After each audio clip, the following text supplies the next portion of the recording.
అవున రిలీజ్ అయిన 'war machine' నెట్‌ఫ్లిక్స్‌లో రిలీజ్ అయింది. తెలుగు స్ట్రీమింగ్‌లో కూడా అవైలబుల్ ఉంది. మూవీ అయితే ఒక రేంజ్‌లో ఉంది. ఇది ఓటీటీలోనే రిలీజ్ అయిన మూవీ. అలెన్ రిచ్‌సన్ ఇతను మనకు వెబ్ సిరీస్‌లలో కూడా ఉంటాయి ఇతని సిరీస్. ప్రధాన పాత్రను పోషించిన సినిమానే 'వార్ మెషిన్'. సైన్స్ ఫిక్షన్‌తో కూడిన యాక్షన్ సినిమా ఇది. నెట్‌ఫ్లిక్స్ ద్వారా ఈ నెల 6వ తేదీన స్ట్రీమింగ్‌లో వచ్చింది. ప్యాట్రిక్ హ్యూస్ దర్శకత్వం వహించిన ఈ సినిమా తెలుగు లాంగ్వేజ్‌లో కూడా ఉంది.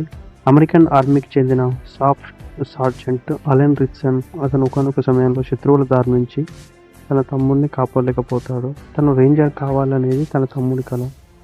దానిని నెరవేర్చాలని నిర్ణయించుకుంటాడు. అందుకోసం శిక్షణ సమయంలో కఠినమైన పరీక్షలను ఎదుర్కొంటాడు.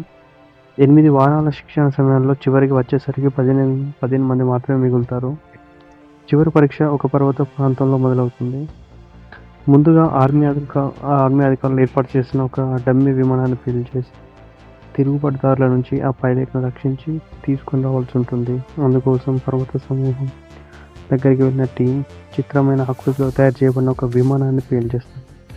దాంతో ఆ విమానం ఒక రోబోలో మారిపోతుంది. ఎక్కడ ఎవరున్నా స్కాన్ చేసి ఫైరింగ్ చేస్తూ వెంటాడడం మొదలుపెడుతుంది.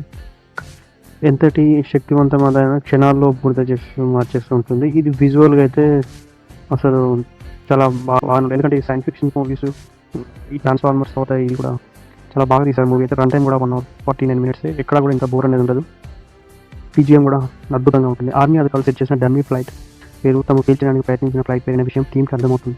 తాము తప్పుడు లొకేషన్‌కు వెళ్ళామన్న విషయాన్ని గ్రహిస్తారు. తమపై దాడి చేసిన రోబో ఖచ్చితంగా ఈ గ్రహానికి సంబంధించింది కాదని నిర్ధారణకు వస్తారు. ఆ మిషన్‌ని టీం ఎలా ఎదుర్కొంటుంది? దాని బారి నుంచి వాళ్ళంతా భయపడ్డారా? రేంజర్ సెలక్షన్‌లో భాగంగా తనకు ఇచ్చిన టార్గెట్‌ను వాళ్ళు పూర్తి చేశారనేది స్టోరీ.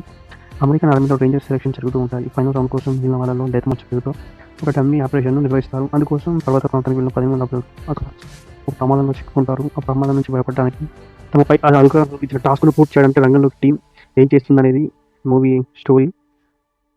మొదటి అరగంట అంతా కూడా రేంజ్‌కి సంబంధించిన శిక్షణతో నడుస్తుంది. ఇది గూస్ బంప్స్ ఉంటుంది. ఆర్మీలో ఎలాంటి శిక్షణ ఉంటుందనేది చూపిస్తారు. ఆ శిక్షణలో భాగంగా పర్వత ప్రాంతానికి చేరుకున్న 10 మంది బృందం ఊహించిన ప్రమాదంలో చిక్కుకోవడంతోనే స్టోరీ అంతా మొదలవుతుంది. ఈ మూవీ అయితే అసలు ఆద్యంతం సూపర్బ్ అని చెప్పాలి. ఈ మూవీ అయితే అసలు థియేటర్ రిలీజ్ చేస్తే బాగుందనిపిస్తుంది. అంత బాగా ఉంది మూవీ. హీరోతో పాటు మిగిలిన ఆర్టిస్టులంతా చాలా బాగా చేశారు. కథలో కొత్తదనం అంటే స్టోరీ పాయింట్ అదే ఉన్నా గానీ ఎగ్జిక్యూషన్ అయితే బాగుంది మూవీ.